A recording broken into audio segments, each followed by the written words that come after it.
بسم اللہ الرحمن الرحیم۔ حضور اقدس صلی اللہ علیہ وسلم کا ارشاد ہے کہ اسلام میں کوئی بھی حصہ نہیں اس شخص کا جو نماز نہ پڑھتا ہو، اور بے وضو کی نماز نہیں ہوتی۔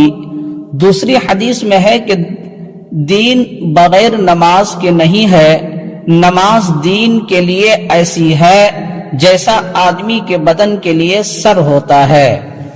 اس حدیث مبارکہ کی مختصر سی تفسیر: جو لوگ نماز نہ پڑھ کر اپنے کو مسلمان کہتے ہیں یا حمیت اسلام کے لمبے چوڑے دعوے کرتے ہیں، وہ حضور اقدس صلی اللہ علیہ وسلم کے ان ارشادات پر ذرا غور کر لے، اور جن اسلاف کی کامیابیوں تک پہنچنے کے خواب دیکھتے ہیں ان کے حالات کی بھی تحقیق کریں کہ وہ دین کو کس مضبوطی سے پکڑے ہوئے تھے، پھر دنیا ان کے قدم کیوں نہ چومتی۔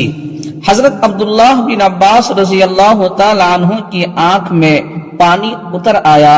لوگوں نے عرض کیا کہ اس کا علاج تو ہو سکتا ہے، مگر چند روز آپ نماز نہ پڑھ سکیں گے۔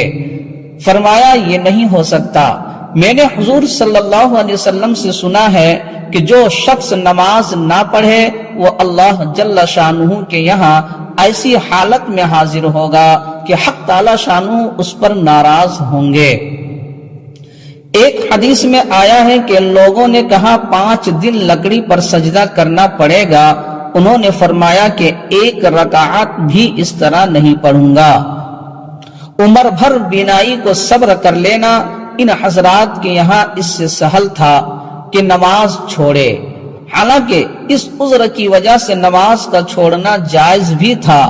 حضرت عمر رضی اللہ عنہ کے آخر زمانے میں جب برچھا مارا گیا تو ہر وقت خون جاری رہتا تھا اور اکثر اوقات غفلت رہتی تھی، حتیٰ کہ اسی غفلت میں وصال بھی ہو گیا۔ مگر بیماری کے ان دنوں میں جب نماز کا وقت ہو جاتا تو ان کو ہوشیار کیا جاتا اور نماز کی درخواست کی جاتی۔ وہ اسی حالت میں نماز ادا کرتے اور یہ فرماتے کہ ہاں ضرور جو شخص نماز نہ پڑھے اسلام میں اس کا کوئی حصہ نہیں۔ ہمارے یہاں بیماری کی خیر خواہی، راحت رسانی اس میں سمجھی جاتی ہے کہ اس کو نماز کی تکلیف نہ دی جائے، بعد میں فدیہ دے دیا جائے گا۔ ان حضرات کے یہاں خیر خواہی یہ تھی جو عبادات بھی چلتے چلاتے کر سکے، دریغ نہ کیا جائے۔ واللہ اعلم۔ بسم اللہ الرحمن الرحیم۔ نبی اکرم صلی اللہ علیہ وسلم کا ارشاد ہے کہ جو شخص اذان کی آواز سنے اور بلا کسی عذر کے نماز کو نہ جائے وہی پڑھ لے تو وہ نماز قبول نہیں ہوتی۔ صحابہ رضی اللہ عنہ نے عرض کیا کہ عذر سے کیا مراد ہے؟ ارشاد ہوا کہ مرض ہو یا کوئی خوف ہو۔ اس حدیث مبارکہ کی مختصر سی تفسیر: قبول نہ ہونے کے یہ معنی ہے کہ اس نماز پر جو ثواب اور انعام حق تعالی شانہ کی طرف سے ہوتا وہ نہ ہوگا، گو فرض ذمے سے اتر جائے گا، اور یہی مراد ہے ان حدیثوں سے جن میں آیا ہے کہ اس کی نماز نہیں ہوتی، اس لیے کہ ایسا ہونا بھی کچھ ہونا ہوا جس پر انعام و اکرام نہ ہو۔